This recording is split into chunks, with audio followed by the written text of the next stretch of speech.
When we don't respond with a change in our process or protocol,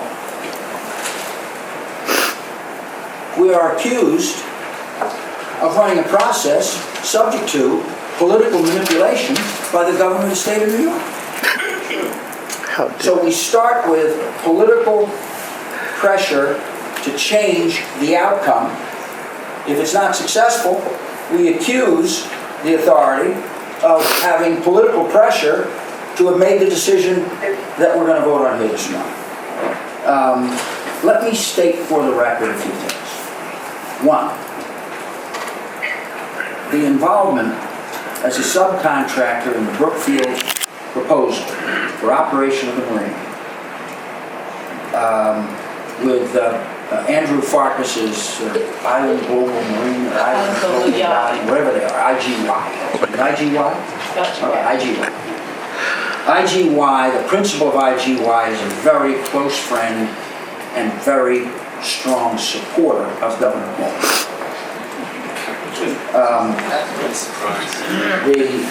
The state administration, the executive chamber, the governor's staff, or any of his political or anybody, have had zero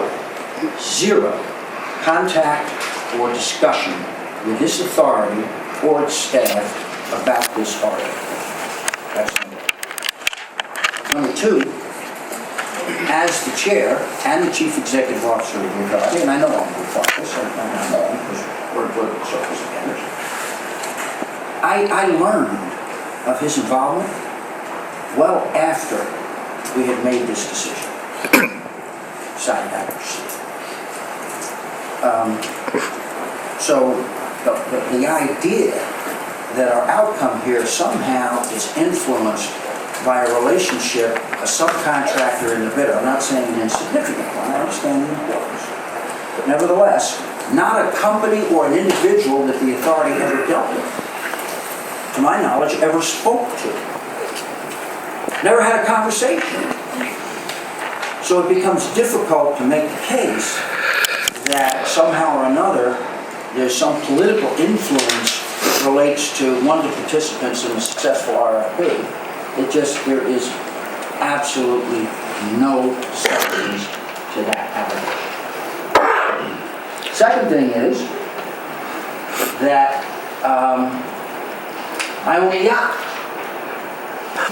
Guilty as charged. I have a yacht. It's a sailboat. The boat lives in the Caribbean in the winter. It generally goes over to Greece in the summer. And somehow or another, the yacht's registry, where it's flagged, its specification number in the left, whatever this stuff is with yachts and all their numbers, shows up, and a suggestion is put forward that business conducted between my boat and IGY, that is to say Mr. Farkas' company, has somehow contaminated this process and that I have a conflict and should recuse myself. Preposterous. Are you an Anchor Club member?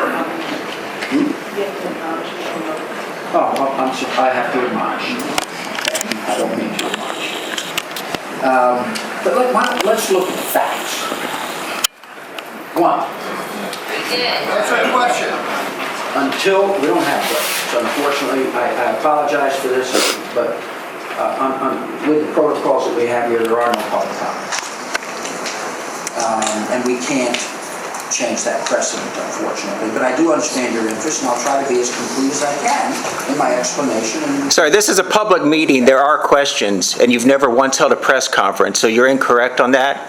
We do not have public comment during the meeting of the meeting. When do you? We put out statements. I don't want to get into dialogue. Okay? An issue. I don't. Because I need to respect the rules and the protocol. And sometimes they may be inconvenient. But A, I didn't make the rules. I'm mandated to abide by them. And two, I suspect they're here for a reason. But sometimes it's inconvenient.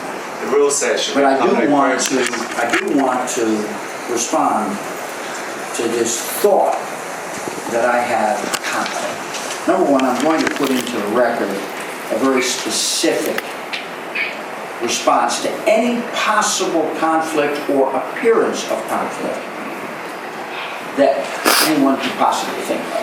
Every avenue where there could be any connection between me, any entity I control or manage or own, and anything that Mr. Farkas does anywhere in his life. We've gone through, and we will put that in the record so it's in the record. It'll be there and everybody can read it if they want, but I'll tell you basically what it says. Every now and then my boat buys diesel fuel. IGY owns, I don't know, 2, 3, whatever, marinas in the Caribbean. Over the last several years, on one or more occasions, not in the last 2 years, because I happen to know where the boat's been, but certainly over the years, there's I would call it a high likelihood that our boat has stopped at an IGY marina at some point, dropped an anchor in the water, and may or may not have fuel. Now, they don't pay when they drop an anchor in the water. If they buy fuel or need some other services, they pay the marina. What I can tell you is, number one, that where that happened, I don't select those marinas, have any knowledge, either contemporaneously or later, of where they stopped or what they bought. And the reason for that is that there's a person that manages the activity of that vessel. And then, of course, there's a captain on the boat that actually does all the stuff, and he reports to this guy. Now, until the press gave me a list of marinas, I didn't know that IGY owned in the Caribbean, had no connection to it, no understanding of it, just not an item in my life. The thought that some transaction on commercially arm's length terms between my boat buying a tank of fuel in 2011 and an RFP involving IGY and marina operations here, that there's some connective tissue there, unfortunately just doesn't stand out. So, for the record, I have no dealings with IGY. I have no investments in IGY. IGY has no investments in me. I've never ever had a conversation, ever in life, with anybody from IGI from Farkas on down about anything to do with my boat, what it needs, or anything else, about sailing, yachting, or marinas.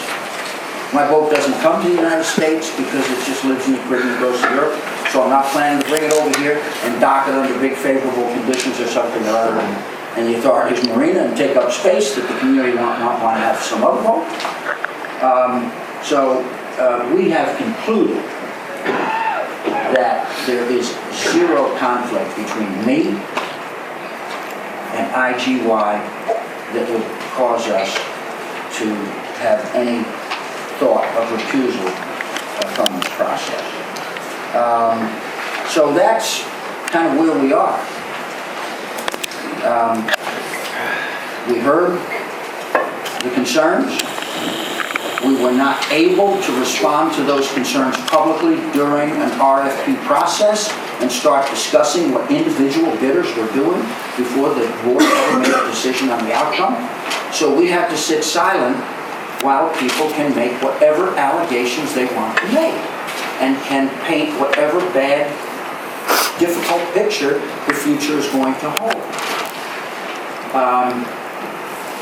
All I can say to all of the concerned members of the community is we understand our responsibilities, we understand the balance and the importance that these kinds of amenities have